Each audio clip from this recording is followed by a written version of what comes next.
రోజుకోసారి doctor Laxman అంటున్నాడు ఎన్నికలు అయిన తర్వాత ఈ ప్రభుత్వం ఉండదని.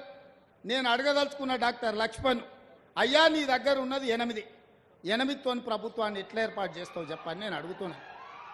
అంటే బీఆర్ఎస్ బీజేపీ ఒక్కటై కుమ్ముక్కై కుట్ర చేసి ఈ ప్రభుత్వాన్ని పడగొట్టాలన్న ఆలోచన చేస్తున్నారు.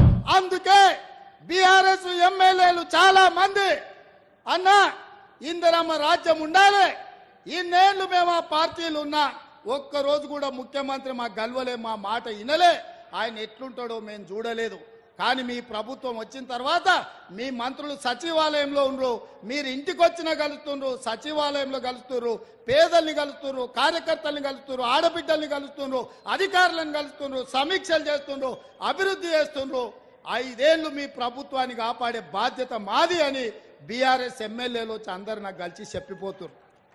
ఒకవేళ నేను అనుకుంటే గేట్లు తెరిస్తే కేసీఆర్ నువ్వు నీ అల్లుడు నీ ఇంటోళ్ళు తప్ప మొత్తం కాంగ్రెస్ పార్టీ కండువ కప్పుకొని ఇందిరమ్మ రాజ్యాన్ని కాంగ్రెస్ ప్రభుత్వానికి అండగా నిలబడతారు. ఇవాళ మన మిత్రుడు వెంకట్రావు గారు కూడా ఇక్కడికి వచ్చి మనకు మద్దతుగా నిలబడ్డాడు.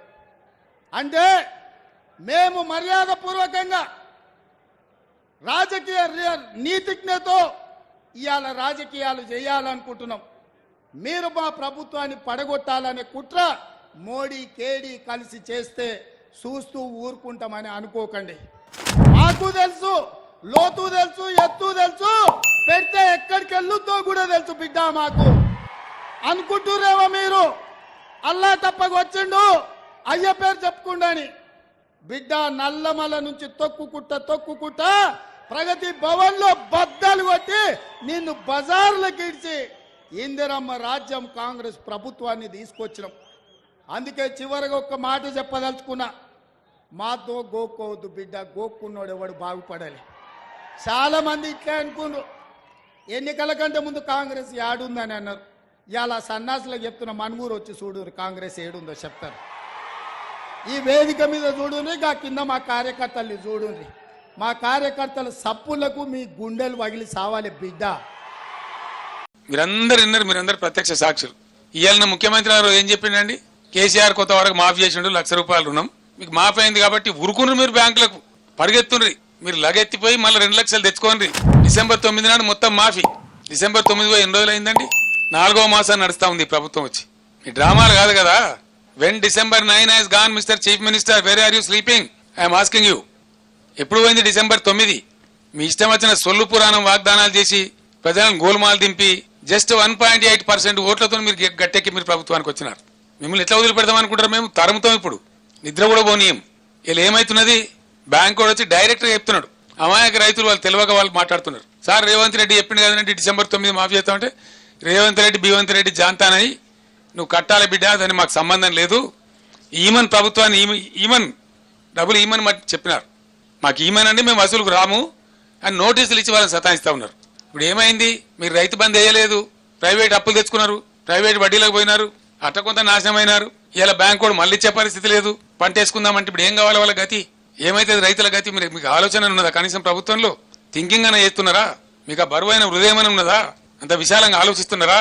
అంటే రైతుల పక్షాన్ని వాడు మాట్లాడేటోడు ఉండడు, అడిగేటోడు ఉండడు మీరు అనుకుంటున్నారా? అట్లా కాదు. బీఆర్ఎస్ నేను రైతులను ఒక్కటే చేతులెత్తి దండం పెట్టి చెప్తా ఉన్నా, దయచేసి మీకు దండం పెడతాను, ఆత్మహత్యలు చేసుకోకండి, ఎట్టి పరిస్థితుల్లో చేసుకోకండి.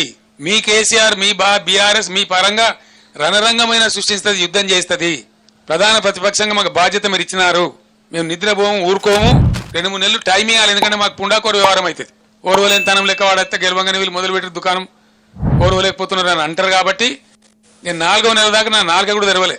1-2 మీటింగ్లు పెట్టినాం కేఆర్ఎంకి ఇచ్చినప్పుడు, అంత తప్ప నేను మాట్లాడలే, ఎక్కడ కూడా మాట్లాడలే. మీ ఇష్టం వచ్చినట్టు దురుసుగా నోటుగా చరిత్రలో ఏ ముఖ్యమంత్రి మాట్లాడినంత మొరటుగా ఈనాతీనంగా మాట్లాడినా నిందించినా నేను 4వ నెల దాకా ఓపికబట్టిన తప్ప నా నోరు తెరవలే.